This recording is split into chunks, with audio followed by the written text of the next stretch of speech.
തുടർന്നു കാണുന്നതിന് മുമ്പായി ഈ വിഷയം ഇഷ്ടമായെങ്കിൽ ഒന്ന് ലൈക്ക് ചെയ്യുക, കമന്റ് ചെയ്യുക, ഷെയർ ചെയ്യുക.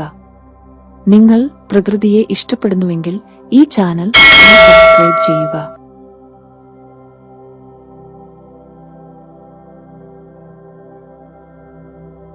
ഏവർക്കും നമസ്കാരം. ശുഭകരമാകട്ടെ, ദിനം സന്തോഷകരമാവട്ടെ, സൗഖ്യകരമാകട്ടെ, അനുഭവങ്ങളും അനുഭൂതികളും നമ്മെ ഇവരെയും നയിക്കുവാനാകട്ടെ.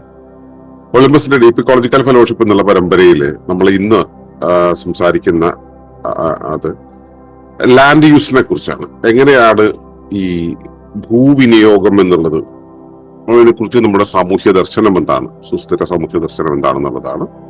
അതിനെക്കുറിച്ച് പറയുന്നത് ഇവിടെ ഇങ്ങനെയാണ്: Land use planning is about regenerative design, sacred spaces, biodiversity and shared responsibility. ഭൂവിനിയോഗ ആസൂത്രണം. സുസ്ഥിര സമൂഹങ്ങൾ പുനരുപയോഗ വിവേകത്തോടെ ഭൂമി ഉപയോഗിക്കണം. ഭാവി തലമുറകൾക്ക് ഈ ഭൂമി തങ്ങളുടെ ആവശ്യങ്ങൾക്കായി പുനരുപയോഗിക്കാൻ കഴിയണം.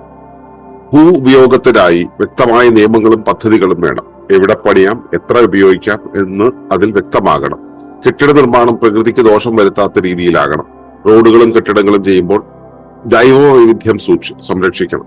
ഓരോ ഇക്കോ വില്ലേജിലും ആദ്യമേ തന്നെ ഒരു വിശുദ്ധ സ്ഥലം വേണം.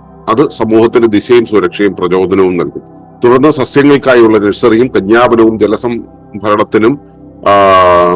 കന്യാവനത്തിനും ജലസംഭരണത്തിനും ഭക്ഷ്യോത്പാദനത്തിനുമുള്ള കരുതലിടങ്ങളും ജന്തുജാലങ്ങൾക്കുള്ള സ്വതന്ത്ര ജീവിത വാടികകളും ഉണ്ടായിരിക്കണം. ഭൂമി അനുവദിക്കുന്ന അധികാരികൾക്കും അത് ഉപയോഗിക്കുന്ന ജനങ്ങൾക്കും ഒരുപോലെ ഭൂമി വിനിയോഗത്തിൽ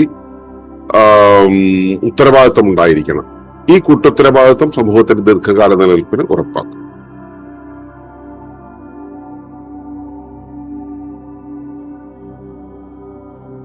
അതാണ് ലാൻഡ് യൂസിനെ കുറിച്ചുള്ള ഡീപ്പിക്കോളജിക്കൽ ഫെലോഷിപ്പിന്റെ വീക്ഷണം.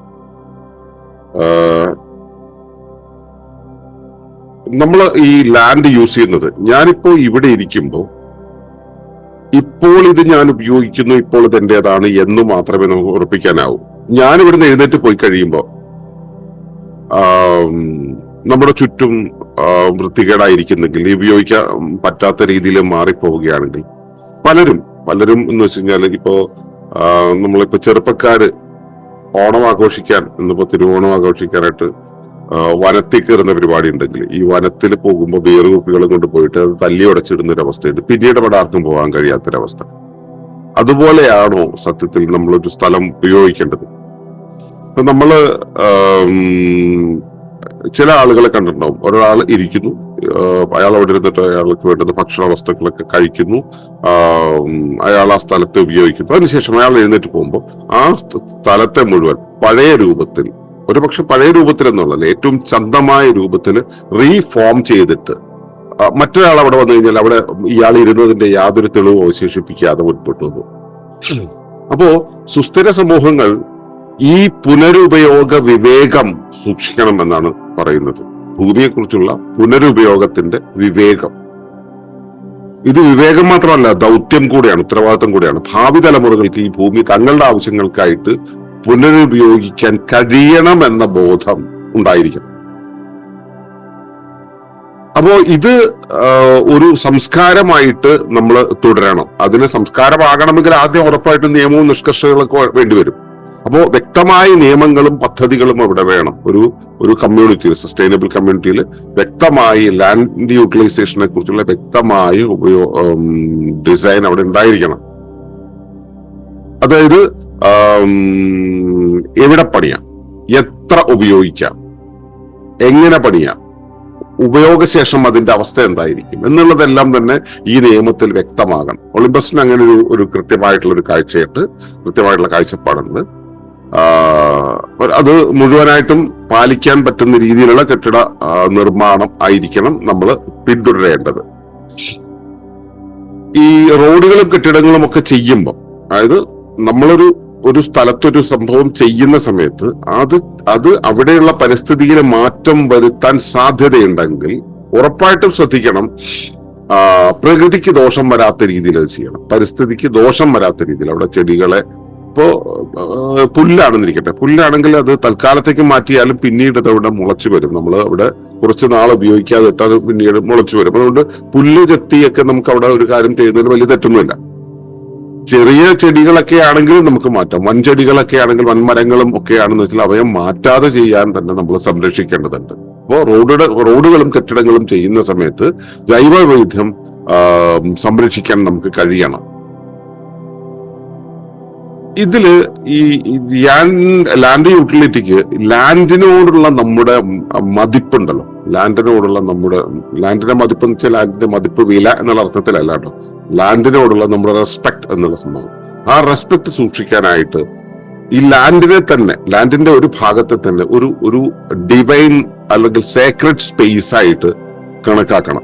ഇപ്പോ ഓറോവില്ല് മാതൃമന്ദിരം എന്ന് പറയുന്ന ഒരു ധ്യാന കേന്ദ്രവും ധ്യാന മണ്ഡപവും, മണ്ഡപം എന്ന് വെച്ചാൽ അത് ഗ്ലോബിന്റെ സ്പേസ് ഷേപ്പില് 10 നില കെട്ടിടത്തിന്റെ പൊക്കത്തിലാണ്. അപ്പൊ അതിന്റെ സൈസ് ഒന്ന് ആലോചിക്കാം. അങ്ങനെയൊന്നും അതിനുശേഷം ഈ ചിത്രത്തിൽ കണ്ടതുപോലെയുള്ള എന്താ പറയാ വലിയൊരു ആൽമരം, 50 വർഷത്തിലേറെ പഴക്കമുള്ള ഒരു ആൽമരം. ആ ആൽമരം പടർന്ന് പന്തലിച്ച് നിൽക്കുന്നതാണ്. അതിന്റെ ചുറ്റും ഇങ്ങനെ ആളുകൾക്ക് ഇരിക്കാൻ പറ്റുന്ന ഒരു സംവിധാനം, ആ ആൽമരത്തിനോട് ചെന്ന് കമ്മ്യൂണിക്കേറ്റ് ചെയ്യാൻ പറ്റുന്ന ഒരു രീതിയിലാണിത് അത് ഉണ്ടാക്കിയിട്ടുള്ളത്. അപ്പോ അവിടെ ചെല്ലുന്ന ആളുകൾ എല്ലാവരും തന്നെ വളരെ ഡിവൈൻ ആയിട്ടുള്ള, സൈലന്റ് ആയിട്ട് വളരെ ഡിവൈൻ ആയിട്ടുള്ള ഒരു അവസ്ഥയിലാണ് ആ സ്ഥലത്തോട് ഇടപെടുന്നത്. അപ്പോ ഭൂമിയുടെ സ്ഥലത്തോട് നമുക്കുണ്ടാകുന്ന ഇടപെടലിന്റെ ഒരു ആൽഗരിതമുണ്ടല്ലോ, മനോചിത്രമുണ്ടല്ലോ, മനോഭാവമുണ്ടല്ലോ. ആ മനോഭാവം തന്നെ അവിടെ നിന്ന് തന്നെ അത് വിശുദ്ധമാക്കപ്പെടുകയാണ്. മണ്ണിനോട്, സ്ഥലത്തോട് നമുക്കുണ്ടാവുന്ന റെസ്പെക്ട് വെച്ചുകൊണ്ടാണ് നമുക്ക് തുടർന്ന് ജീവിക്കാൻ പറ്റുക, തുടർന്ന് നമ്മൾ ആ ബാക്കിയുള്ള സ്ഥലത്തെ യൂസ് ചെയ്യാൻ പറ്റുക. അപ്പൊ അതുകൊണ്ടാണ് ഓരോ വില്ലേജിലും ആദ്യമേ തന്നെ ഒരു വിശുദ്ധ സ്ഥലം വേണമെന്ന് പറയുന്നു. ഇത് സമൂഹത്തിന് ദിശയും സുരക്ഷയും പ്രചോദനവും ഒക്കെ നൽകുന്നതാണ്.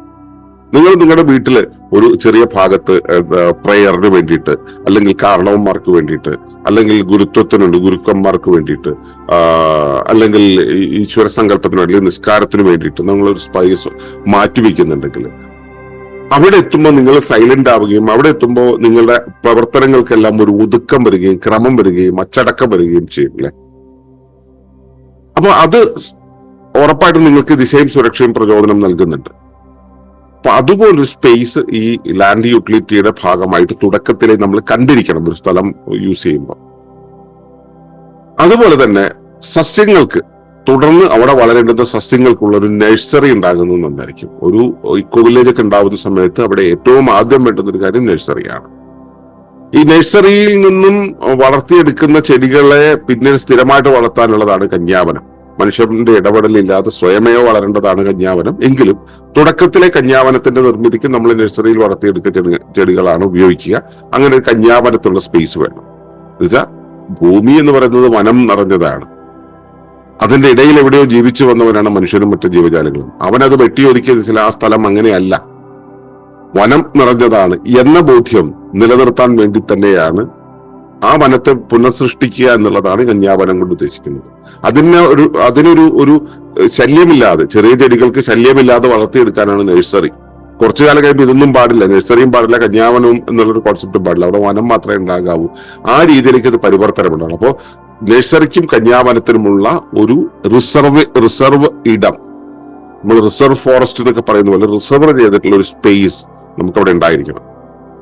അതുപോലെ തന്നെയാണ് ജലസംഭരണത്തിനും ഭക്ഷ്യോത്പാദനത്തിനുമുള്ള കരുതലിടങ്ങൾ. കാരണം ജലസംഭരണത്തിന് ഉള്ള ഇടം എന്ന് വെച്ചാൽ ഇപ്പോ മഴക്കുഴികൾ ഒക്കെ നമ്മൾ കുഴിക്കുമല്ലോ, അതുപോലെ കുറച്ച് വലിയ കുഴികൾ, അതായത് കുളങ്ങള്, കിണറുകൾ, ജലസംഭരണത്തിന് വേണ്ടിയുള്ള ഇടം അവിടെ കരുതലായിട്ടുണ്ടായിരിക്കണം. ഭക്ഷ്യോത്പാദനത്തിനുള്ള ഇടവും ഉണ്ടായിരിക്കണം. നമുക്ക് ഭക്ഷണം ഉണ്ടാക്കണമല്ലോ, നല്ല നമുക്ക് നിലനിൽക്കാൻ കഴിയുള്ളൂ. നമ്മളിപ്പോ നാളെ മുതൽ നമ്മൾ മരത്തിൽ കയറി കായും കരിയും പറിച്ച് തിന്നാം എന്ന് പറയുന്നതൊന്നും നടക്കുന്ന കാര്യമില്ല. അതുകൊണ്ട് നമുക്ക് വേണ്ടുന്ന രീതിയിലുള്ള ഭക്ഷണങ്ങൾ ഉണ്ടാക്കാൻ പറ്റുന്ന സ്പേസ് ഉണ്ടായിരിക്കണം. ഇവിടെ മനുഷ്യർക്ക് ജീവിക്കാൻ കുറെ കെട്ടിടങ്ങൾ ഉണ്ടാകണം ഞാൻ ഇതുവരെ പറഞ്ഞിട്ടില്ല. കാരണം അതെല്ലാം വരുന്നത് അവസാനമാണ്. ഏറ്റവും അവസാനം ഈ സാഹചര്യങ്ങളെല്ലാം പശ്ചാത്തലങ്ങളെല്ലാം ഒരുങ്ങി കഴിയുമ്പോൾ ഉണ്ടാകുന്നതാണ് മനുഷ്യന് ജീവിക്കാനുള്ള സ്പേസ് എന്ന് പറയുന്നത്. ഈ പറഞ്ഞ ഭക്ഷ്യോൽപാദനത്തിലുള്ള സ്പേസും കഴിഞ്ഞാൽ പിന്നെ ഒന്നുകൂടെ ആവശ്യമുണ്ട്. ജന്തുജാലങ്ങൾക്ക് സ്വതന്ത്ര ജീവിത വാടിക ഉണ്ടായിരിക്കണം. മറ്റു ജീവജാലങ്ങൾക്ക് അവിടെ ജീവിക്കാണ്ട് അവരുടെ സ്പേസാണ് നമ്മൾ എടുക്കാൻ പോകുന്നത്. അവർക്ക് ജീവിക്കാനുള്ള സ്പേസ് നമ്മളവിടെ ഒരുക്കിയിട്ടുണ്ടാവണം. ഇല്ലെങ്കിൽ അവർ നമ്മളെ എൻക്രോച്ച് ചെയ്ത് ഇങ്ങോട്ട് പോകും. നമ്മൾ അങ്ങോട്ട് എൻക്രോച്ച് ചെയ്യുന്ന ഇതുവരെ ചെയ്തതിന്റെ തുടർച്ചയായിട്ട് അവർ നമ്മളെ എൻക്രോച്ച് ചെയ്ത് വരും. അതുകൊണ്ട് അവർക്കുള്ള സ്പേസ് അവിടെ കണ്ടിട്ടുണ്ടാവണം. ഇത്രയും ഉണ്ടായി കഴിഞ്ഞിട്ട് വേണം നമുക്ക് വേണ്ടുന്ന കെട്ടിടത്തിന്റെ കാര്യങ്ങൾ പറയാൻ. അതിന് ഈ ഒളിമ്പസ് മുൻപോട്ട് വയ്ക്കുന്ന ചില നിയമങ്ങളുണ്ട്. ഇപ്പോ ഒരു വീട്ടിന് വേണ്ടിയിട്ട് ഗ്രാമത്തിന്റെ ഒരു സ്പേസ് കൊടുക്കുകയാണെങ്കിൽ അതില് 33% സ്ഥലം ഒരു വനവൽക്കരണത്തിനായിട്ട് ഉപയോഗിക്കണമെന്നുള്ളത്. ബാക്കി 66% സ്ഥലമാണ് അവര് മറ്റ് യൂട്ടിലിറ്റിക്ക് വേണ്ടി ഉപയോഗിക്കുന്നത്. ഈ 33% സ്ഥലം എന്ന് പറയുന്നത് ഗ്രാമത്തിന്റെ മൊത്തം ഉപയോഗമുണ്ടല്ലോ, ആ മൊത്തം ഉപയോഗത്തിന്റെ 66% വനത്തിനായിട്ട് മാറ്റിവെക്കണം എന്നുള്ള നിയമത്തിന്റെ ശേഷമുള്ളതാണ് ഈ 33% സ്ഥലം എന്ന് പറയുന്നത്. അപ്പോൾ ഓൾറെഡി അവിടെ 66% റിസർവ് ചെയ്ത് കഴിഞ്ഞു. പിന്നെ ഓരോ വ്യക്തിയും 33% സൂക്ഷിക്കേണ്ടതുണ്ട് എന്നുള്ളൊരു അവസ്ഥയുണ്ട്. ഇതുപോലെ തന്നെ മറ്റ് ഭക്ഷണ ഉൽപാദനത്തിനും ഒക്കെയുള്ള സ്ഥലങ്ങളും ഏതാണ്ട് ഇതുപോലെയൊക്കെ തന്നെയാണ്. ഓക്കെ, അപ്പോ ഇത്രയും സ്ഥലം അതിനുവേണ്ടി മാറ്റിവെക്കണം. ഈ മാറ്റിവെക്കണം എന്ന് പറയുന്നത് ആരാണ്? ഈ ഗ്രാമക്കൂട്ടമാണ്, ഗ്രാമത്തിന്റെ അധികാരിയാണ്, ഗ്രാമത്തിന്റെ അധികാര സമൂഹമാണ് അത് പറയുന്നത്. അപ്പൊ അതുകൊണ്ട് തന്നെ അത് അനുവദിക്കുന്ന അധികാരിക്കും അത് ഉപയോഗിക്കുന്ന ജനങ്ങൾക്കും ഒരുപോലെ ഭൂവിനിയോഗത്തിൽ ഉത്തരവാദിത്തം ഉണ്ടായിരിക്കണം. അവര് രണ്ടു കൂട്ടർക്കും അതിന്റെ റെസ്പോൺസിബിലിറ്റി ഉണ്ട്. ഈ രണ്ടു കൂട്ടരും ആ റെസ്പോൺസിബിലിറ്റി മെയിൻറ്റെയിൻ ചെയ്യുന്നതിലൂടെയാണ് ഒരു ലോങ് ടേം ആയിട്ടുള്ള സസ്റ്റൈനബിൾ ആയിട്ടുള്ള ഒരു സ്പേസ് അവിടെ ഉണ്ടാവും. അതല്ലാതെ കണ്ടവർക്കെല്ലാം തന്റെ താല്പര്യങ്ങൾക്കനുസരിച്ച് നമ്മൾ അതിന് ഈ തോന്നുന്ന രീതിയിൽ കെട്ടിടം കെട്ടാനുള്ള, റോഡ് പണിയാനുള്ള, അല്ലെങ്കിൽ തോന്നുന്നത് ചെയ്യാനുള്ള ഒരു അനുമതി കൊടുത്താൽ, അല്ലെങ്കിൽ അനുമതി ഉള്ളതാണെങ്കിൽ, അല്ലെങ്കിൽ അനുമതിയൊന്നും വേണ്ട, അവനവന്റെ തോന്നൽ എങ്ങനെയാണ് റെസ്പോൺസിബിലിറ്റി അല്ലാതെ പെരുമാറുകയാണെങ്കിൽ കുറച്ചു നാളുകൾക്കുള്ളിൽ ഈ ഗ്രാമം എന്ന് പറയുന്നതും ഇക്കോ വില്ലേജ് എന്ന് പറയുന്നതും അല്ലെങ്കിൽ സസ്റ്റൈനബിൾ കമ്മ്യൂണിറ്റി എന്ന് പറയുന്നതും മറ്റൊരു മരുഭൂമിയായിട്ട് മാറും. അപ്പൊ ഇതിന് പകരം വെക്കുന്ന രീതിയിലുള്ള കാര്യങ്ങളാണ് ഇപ്പൊ നമ്മൾ ഓരോവില്ലൊക്കെ പോയിട്ടുണ്ടെങ്കിൽ അവിടെ വനം വളർന്ന്, മരുഭൂമി ആയിരുന്ന സ്ഥലത്ത് വനം വളർന്നു നിൽക്കുന്നത് അറിയാം നമുക്ക്. അപ്പോ ഈ ഒരു രീതിയിലുള്ള ഒരു ഡെവലപ്മെന്റ് ഉണ്ടായിരിക്കണം. ഡെവലപ്മെന്റ് എന്തിനാണ്? നമ്മൾ ഈ പൊതുലോകം പറയുന്ന ഡെവലപ്മെന്റ് എല്ലാം വെട്ടി നശിപ്പിച്ചിട്ട് അവിടെ കെട്ടിടം പണിയുന്ന ഒരു ഡെവലപ്മെന്റ് അല്ല. പകരം അവിടെ താമസിക്കാൻ നിങ്ങൾ സ്ഥലം തെരഞ്ഞെടുക്കുകയാണെങ്കിൽ അതിന്റെ സേക്രഡ് സ്പേസ്, അതുപോലെ തന്നെ നഴ്സറി, അതുപോലെ തന്നെ വനം, അതുപോലെ ജലസംഭരണ സ്ഥലം, അതുപോലെ തന്നെ ഭക്ഷ്യോൽപാദന സ്ഥലം തുടങ്ങിയ ഇടങ്ങൾ, ജന്തുജാലങ്ങൾക്കുള്ള സ്വതന്ത്ര ജീവിത വാടിക, ഇത്രയും കാര്യങ്ങൾ ഉണ്ടായതിനു ശേഷം നിങ്ങൾ ജീവിക്കുന്നതിനെ കുറിച്ച് ആലോചിക്കുക എന്നുള്ളതാണ്. കാരണം നമുക്ക് റിസോഴ്സ് എല്ലാം കരുതി വെച്ച് കഴിഞ്ഞാൽ മാത്രമേ നമുക്ക് ജീവിക്കാൻ പറ്റുള്ളൂ എന്നർത്ഥം. അപ്പൊ ഇത് പ്രായോഗികമായിട്ടുള്ള ഒരു ലാൻഡ് യൂട്ടിലിറ്റി സിസ്റ്റമാണ് ഇക്കോ വില്ലേജുകളിൽ. ഇത് പല ഇക്കോ വില്ലേജുകളും ഇതിന്റെ റേഷ്യോയിൽ ചെറിയ മാറ്റങ്ങൾ വരുത്തിക്കൊണ്ട് ചെയ്യുന്നു മാത്രം. നമ്മളിത് 66-33 എന്നുള്ള രീതിയിൽ നമ്മൾ ഫോളോ ചെയ്യുന്നു. മറ്റിടങ്ങളിൽ ചിലപ്പോൾ 60-40 ആയിരിക്കാം. പക്ഷെ ഈ ഒരു സിസ്റ്റം മിക്കവാറും എല്ലാവരും ഫോളോ ചെയ്യും. അപ്പൊ അത് കൃത്യമായിട്ട് DP ഇക്കോളജിക്കൽ ഫെലോഷിപ്പിലെ മുഴുവൻ അംഗങ്ങൾക്കും ബോധ്യപ്പെടേണ്ടതുണ്ട്. ഈ രൂപത്തിലായിരിക്കും നമ്മൾ കാര്യങ്ങൾ ചെയ്യേണ്ടത് എന്ന ബോധ്യത്തിലായിരുന്നു കൊണ്ട് നമുക്ക് ഫെലോഷിപ്പിന്റെ ഭാഗമായിരിക്കുക. ഇത് ഓർമ്മിപ്പിച്ചുകൊണ്ട് നിർത്തുകയാണ്. നന്ദി, നമസ്കാരം.